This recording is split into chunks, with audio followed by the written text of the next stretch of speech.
Ella nunca murió, y sin embargo por décadas un expediente la consignó como fallecida. Imagina abrir un archivo policial en 2015 y leer en una ficha una fecha de defunción mientras la mujer que tienes delante respira, habla y evita mirarte a los ojos. Ese choque entre papel y carne es el punto de partida de esta historia. En julio de 1984, según los registros disponibles, Petra, apellido con múltiples grafías en los archivos, Hasitka, Pasitka, Posiska. En este relato la llamaremos simplemente Petra para evitar confusiones. Salió de su casa hacia una cita dental. Era joven, reportado como estudiante de informática en fuentes de la época.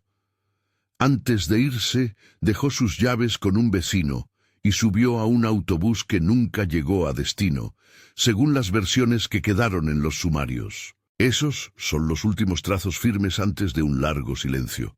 La desaparición del 26 de julio de 1984. La investigación que siguió fue turbulenta y en parte frustrante. En marzo de 1985, la policía arrestó a un joven conocido en los documentos como Günther K. por otro delito en la misma zona. Años después, en 1987, aparece una confesión atribuida a él en la que admite la muerte de Petra.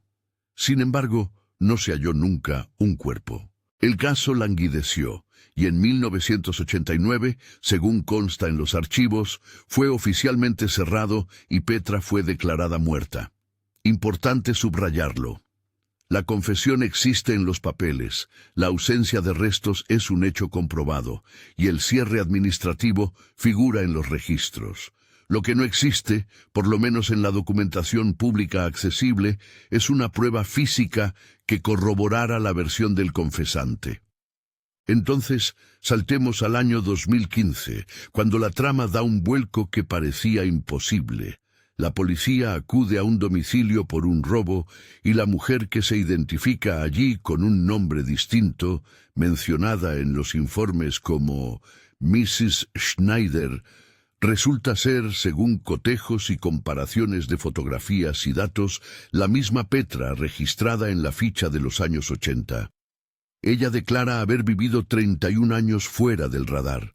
Cuenta, según lo informado, que pagó alquileres en efectivo, trabajó en empleos pagados al contado y en actividades no registradas, terreno gris o ilegal, según los términos contemporáneos, y que vivió con identidades falsas que le permitieron permanecer invisible para el sistema.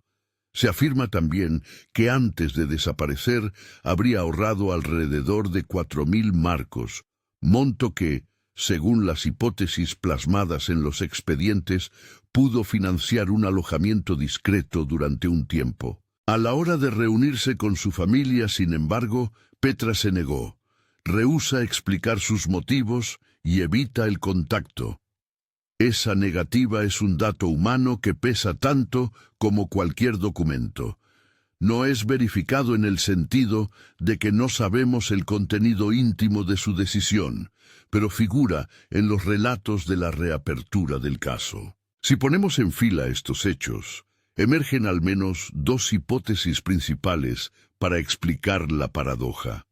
La primera, más simple, propone que Petra decidió desaparecer voluntariamente.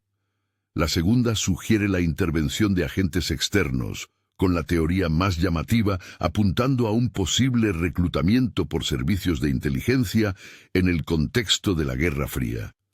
Ninguna puede presentarse como certera. Ambas tienen puntos a favor y vacíos que las debilitan. La hipótesis de la fuga voluntaria se sostiene en varios datos. Petra habría ahorrado dinero antes de partir. Dejó sus llaves con un vecino, un gesto que no siempre anuncia violencia o secuestro, y la vida que declara en 2015 encaja con un modo de existencia anclado en la informalidad y el pago en efectivo. El hecho de que haya evitado a su familia también es coherente con quien busca anonimato absoluto. Cortar lazos reduce el riesgo de ser ubicada. Además, la ausencia de un cuerpo permite la posibilidad de que nunca hubiera fallecido. En su contra están preguntas difíciles. ¿Por qué monitorizarse durante 3 décadas en condiciones precarias si se buscaba una nueva vida plena? ¿Por qué aceptar, si fue voluntaria, el riesgo de que otra persona, Günther K., confesara un crimen que implicaba su supuesta muerte? Es posible que la decisión fuera impulsada por miedo, por amenazas, por un trauma o por factores que permanecen privados. Pero, en ausencia de testimonios directos o pruebas documentales, esas explicaciones quedan como conjeturas plausibles pero no demostradas. La hipótesis del reclutamiento o de una operación más organizada aprovecha elementos distintos: el trasfondo de la Guerra Fría, la formación en informática atribuida a Petra en algunos informes, y la logística de una desaparición que implicaría vivir con identidades falsas durante años. En esa versión, la confesión de Günther K. podría haber servido para cerrar un expediente incómodo o distraer la atención. A favor de esta lectura está la posibilidad de que, en un periodo histórico marcado por contraespionaje y operaciones clandestinas, ciertas desapariciones quedaran envueltas en capas de secreto. En contra, hay una carencia crucial. No existen las fuentes públicas que manejamos evidencia concreta que relacione a Petra con agencias de inteligencia. La teoría exige documentos o testimonios que no se han visto.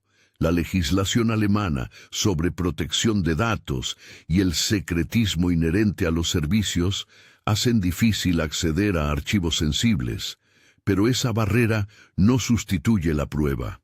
Por eso la teoría B seduce, pero no puede elevarse a certeza sin más pruebas. Y además, un tercer elemento que complica todo: la sinceridad y el contexto de la confesión de Günther K. Las confesiones pueden ser verdaderas, pueden ser falsas, pueden surgir bajo presión o por interés propio.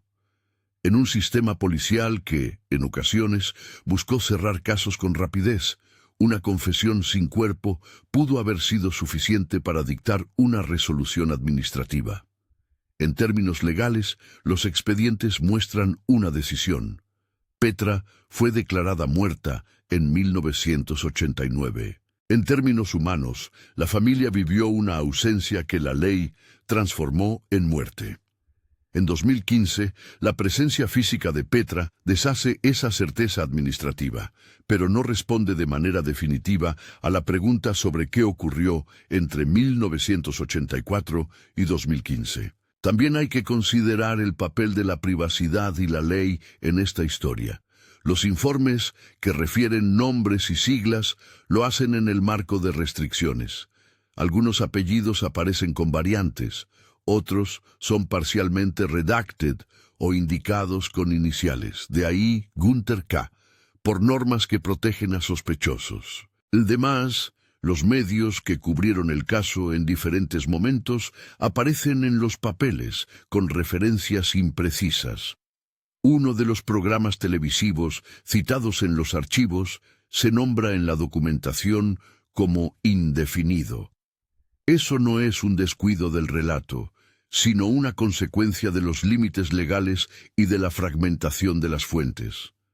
Por eso, cada dato que presentamos debe entenderse con su nivel de certeza, según registros, reportado como no verificado.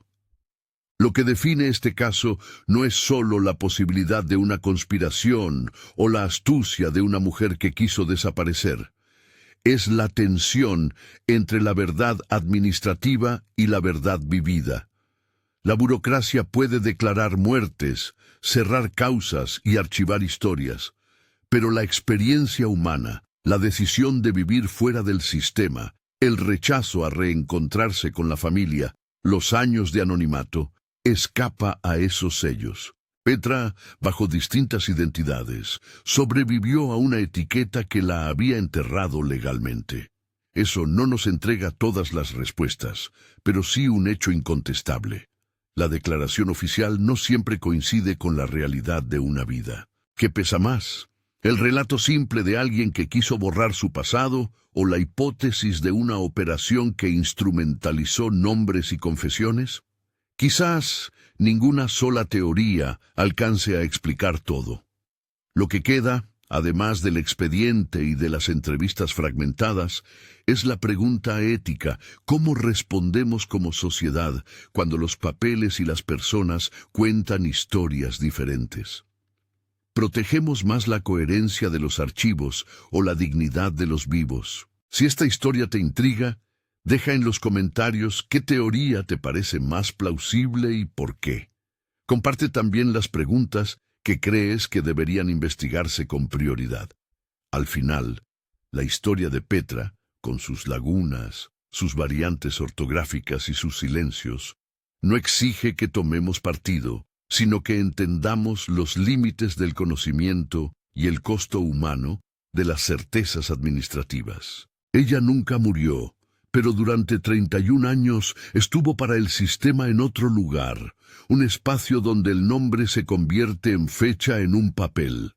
Queda la invitación a mirar más allá de las fichas y a recordar que detrás de cada expediente hay una vida que merece ser escuchada. Si quieres seguir explorando casos como este, suscríbete, comparte este video y revisa los enlaces en la descripción, donde encontrarás las fuentes consultadas y documentos complementarios.